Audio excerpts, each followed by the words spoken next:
Smart लोग हर किसी से हर अच्छी बातें सीखते हैं, सामान्य लोग अपने अनुभव से सीखते हैं और मूर्खों के पास हर सवाल का जवाब पहले से होता है, भले वे सवाल जानते हों या नहीं। अगर आपके पास कोई तथ्य नहीं है तो वहां चुप रहने में ही भलाई है। चुप बैठने से दिमाग में नई कोशिकाओं का निर्माण होता है और इससे ध्यान की वृद्धि होती है। बोलने में भलाई वही है जहां आपको किसी चीज के बारे में पूरा ज्ञान हो। आज की जो बौद्ध कहानी मैं आपको सुनाने वाला हूं, उसमें आपको सीधे सीधे तौर पर कुछ ऐसे तरीके पता चलेंगे, कुछ ऐसी परिस्थितियां पता चलेंगी जहां पे आपको हमेशा चुप रहना चाहिए। कुछ परिस्थितियों में अगर आप कुछ नहीं बोलेंगे तो वही आपके लिए सबसे ज्यादा बेहतर होगा। इससे पहले कि ये आप इस कहानी में खो जाएं, इस चैनल को सब्सक्राइब जरूर कर ले। एक बार की बात है, एक गुरु का एक शिष्य ज्यादा बोलने की आदत से परेशान था। वह जब भी किसी से मिलता तो मिलने के बाद अपने मित्रों के सामने उस इंसान के बारे में अपने विचार देना शुरू कर देता। उससे कोई पूछे या न पूछे, वह अपने आसपास की लगभग हर चीज के बारे में अपनी राय बता देता। आश्रम में रहने वाले लगभग हर छात्र और शिक्षक के बारे में उसकी अपनी सकारात्मक या नकारात्मक राय थी, जिसे वह बिना सोचे समझे लोगों के सामने रख देता। जब भी आश्रम में रहने वाला कोई दूसरा छात्र अपनी कोई समस्या लेकर उसके पास आता तो वह उसकी पूरी बात सुने बिना ही उसे सलाह देना शुरू कर देता है। वह अक्सर अपने मित्रों से कहता रहता कि तुम्हें वह काम ऐसे करना चाहिए था, यह काम ऐसे करना चाहिए था। उसे अपनी आसपास की चीजों के बारे में जो भी आधा अधूरा ज्ञान था, मित्रों के बीच गपशप के समय वह बोल बोल कर अपने उस ज्ञान का दिखावा करता था।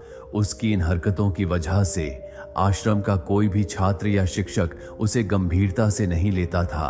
अक्सर उसके साथ पढ़ने वाले छात्र उससे दूर रहने की कोशिश करते थे, क्योंकि वे हर बात पर उन्हें सलाह देने लग जाता था। कोई भी उसे अपना मित्र नहीं बनाना चाहता था, सब उससे दूर रहना ही पसंद करते थे। और अक्सर आश्रम में रहने वाले दूसरे छात्र उसकी पीठ पीछे उसकी इन आदतों की वजह से उसका मजाक बनाते थे। उस लड़के को भी पता था कि उसकी ज्यादा बोलने की आदत की वजह से कोई भी उसे पसंद नहीं करता। वह भी अपनी इस आदत को बदलना चाहता था, लेकिन वह चाहकर भी हर बात पर अपनी राय देने की आदत को छोड़ नहीं पा रहा था। एक दिन वह अपने गुरु के पास गया और गुरु को अपनी सारी समस्या बताई। गुरु ने कहा, बेटा, वही व्यक्ति सबसे ज्यादा बोलता है जिसे लगता है कि वह सब कुछ जानता है। ऐसा व्यक्ति जो यह मानता है कि वह बहुत कम जानता है और अभी ऐसा बहुत कुछ है जो उसे सीखना है। वह कभी भी जरूरत से ज्यादा नहीं बोलता और ना ही बिना मांगे किसी को राय देता है। इसलिए पहले खुद के अंदर से यह अभिमान हटाओ कि तुम्हें सब कुछ पता है। शिष्य ने गुरु के सामने अपना सिर झुका दिया।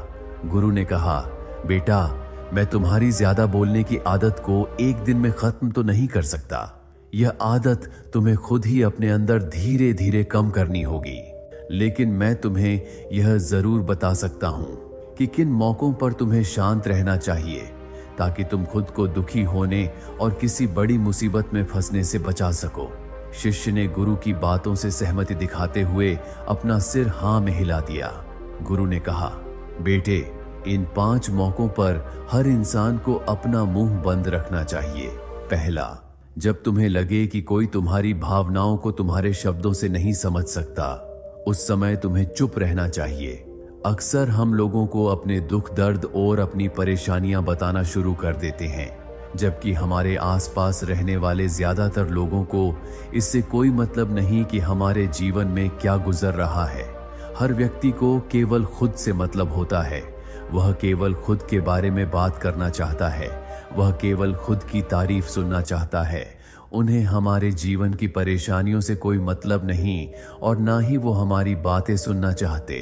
हो सकता है कि 1 या 2 बार वह तुम्हारी दुख भरी कहानी सुन भी लें, लेकिन उसके बाद वह तुमसे दूर भागने लगेगा, क्योंकि दुखी और असहाय व्यक्ति के साथ कोई भी रहना पसंद नहीं करता।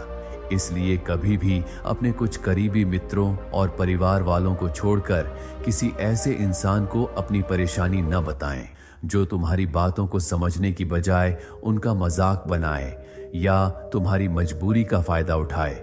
दूसरा, जब तुम्हें यह न पता हो कि किसी विशेष मौके पर क्या बोलना है या फिर तुम्हें किसी विशेष घटना के बारे में आधा अधूरा ही ज्ञान हो, तो ऐसे मौके पर भी तुम्हें चुप ही रहना चाहिए। ऐसा व्यक्ति जो आधा अधूरा ज्ञान होने के बाद भी उस विषय में बात करता है, वह अक्सर मजाक का पात्र बनता है और कोई भी ऐसे व्यक्ति को कभी गंभीरता से नहीं लेता। अपनी बात को प्रभावशाली तरीके से वही व्यक्ति रख सकता है जिसे उस घटना या विषय के बारे में गहराई से जानकारी है। इसीलिए कभी भी आधी अधूरी और इधर उधर से मिलने वाली जानकारी के आधार पर लोगों से अपनी बात मनवाने की कोशिश न करें। हालांकि दोस्तों, प्रभावशाली बातचीत करना और एक ऐसा व्यक्ति बनना जिससे हर कोई बात करना चाहे, जिसे हर कोई सुनना चाहे, यह भी एक कला है जिसे हर व्यक्ति सीख सकता है। आप भी सीख सकते हैं। तीसरा, गुरु ने कहा कि जब कोई व्यक्ति तुम्हारे सामने किसी तीसरे व्यक्ति की बुराई कर रहा हो, तब ऐसी परिस्थिति में भी तुम्हें चुप रहना चाहिए। तुम्हें कभी भी ऐसी नकारात्मक बातचीत का हिस्सा नहीं बनना चाहिए, क्योंकि आज जो व्यक्ति तुम्हारे सामने किसी तीसरे व्यक्ति की बुराई कर रहा है, वही कल किसी और के सामने तुम्हारी बुराई करेगा। और इस बात की ज्यादा संभावना है कि आज तुमने उसकी हाँ में हाँ मिलाने के लिए तीसरे व्यक्ति की जो बुराई की है, कल रिश्ते ठीक होने पर वह उस तीसरे व्यक्ति से भी कहे कि तुमने उसके बारे में क्या क्या कहा था। इसीलिए जब भी कोई किसी तीसरे व्यक्ति के बारे में बुरा बोलता है या उसके बुरे समय का मजाक उड़ाता है, तो तुम्हें बस उसकी बातें सुन लेनी है, अपनी कोई भी राय वहां नहीं रखनी। अगर तुम ऐसा करते हो तो भविष्य में तुम्हारे लिए समस्या खड़ी हो सकती है। गुरु ने कहा चौथा, जब कोई तुम्हारे ऊपर गुस्से और घृणा से चिल्लाए, तुम्हारा अपमान करने की कोशिश करे, तब ऐसी परिस्थिति में तुम चुप रहकर सामने वाले के गुस्से और घृणा को कम कर सकते हो। साथ ही तुम स्थिति को खराब होने से बचा भी सकते हो। जब तुम सामने वाले के क्रोध का जवाब क्रोध से न देकर उस समय चुप रहते हैं, तब यह बात उस क्रोध करने वाले व्यक्ति के दिल में लगती है।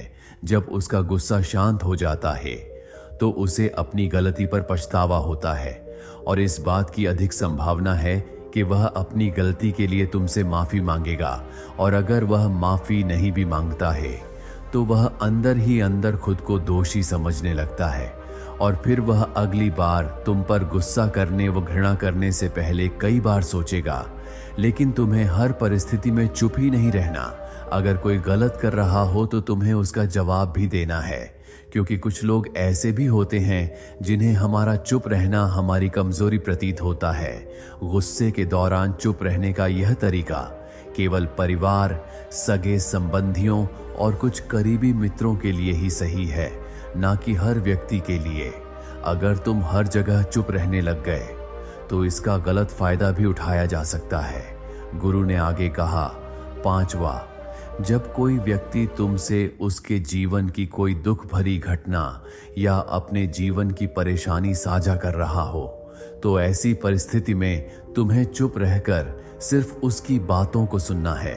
ज्यादातर लोग ऐसे होते हैं कि किसी ने उनके सामने अपनी समस्या सुनाई नहीं कि उन्होंने समाधान देना शुरू कर दिया।